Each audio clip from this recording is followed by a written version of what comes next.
With this video, I want to show you how to use the PRF RTF generator to calculate the periodic response factors and the radiant time factors. First, we open a data file for the input of the calculation. This data file I have already created.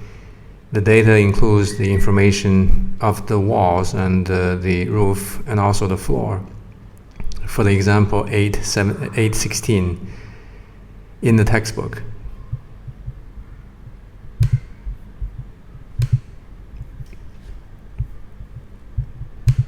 Okay, in the data file, in the input file, I have 6 surfaces, including 4 walls and 1 roof and a floor.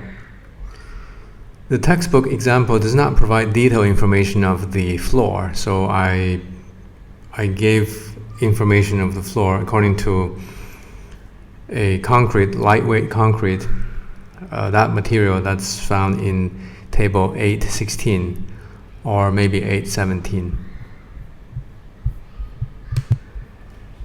I already recorded a video to show how to do the PRF calculation. So in this video, I will focus on the RTF calculation.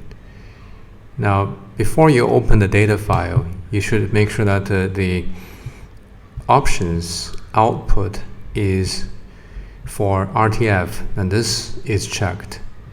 If this is not the case, you should close the input file.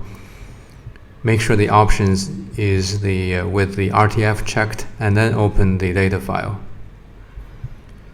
For RTF, the units do not matter.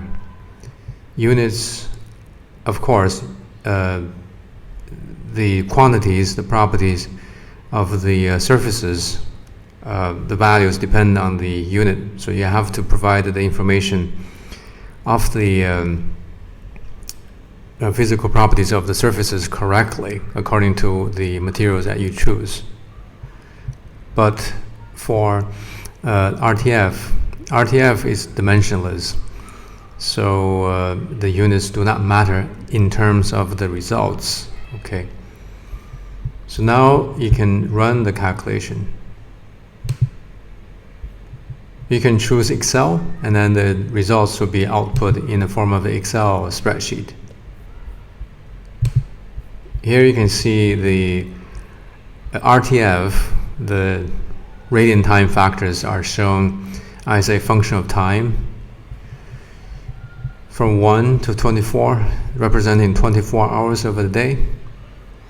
And if you add up all these values, they should be equal to 100% or equal to 1. And also you can see there are 2 series, one in blue, the other in red. Those 2 series representing 2 series of values of the RTF because this is a radiation or radiative heat transfer related quantity, and the radiative heat transfer is dependent on the wavelength of the electromagnetic radiation. You can see blue is for long wave RTF, LW, that's long wave. And the red one or the orange one is for solar RTF, that's for the solar radiation spectrum, which is a longer wave, a shorter wavelength than the than the infrared radiation that you find on low temperature surfaces.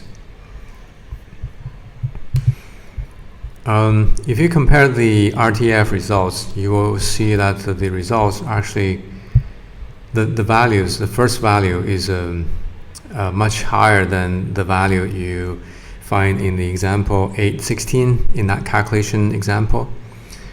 I'm not sure what the reason for this is. There are a couple of reasons. One is that we do not know the detailed mechanism of this computer software, this computer program. We don't know how the coding is done, how the calculation is done. There's no detailed information. Also, it is possible that we are not using exactly the same wall and the roof and the floor material information as that was used in the calculation that's meant for the textbook. So Let's not worry too much about that, the difference between these values and the values we see in the example 8.16 that appeared in the textbook.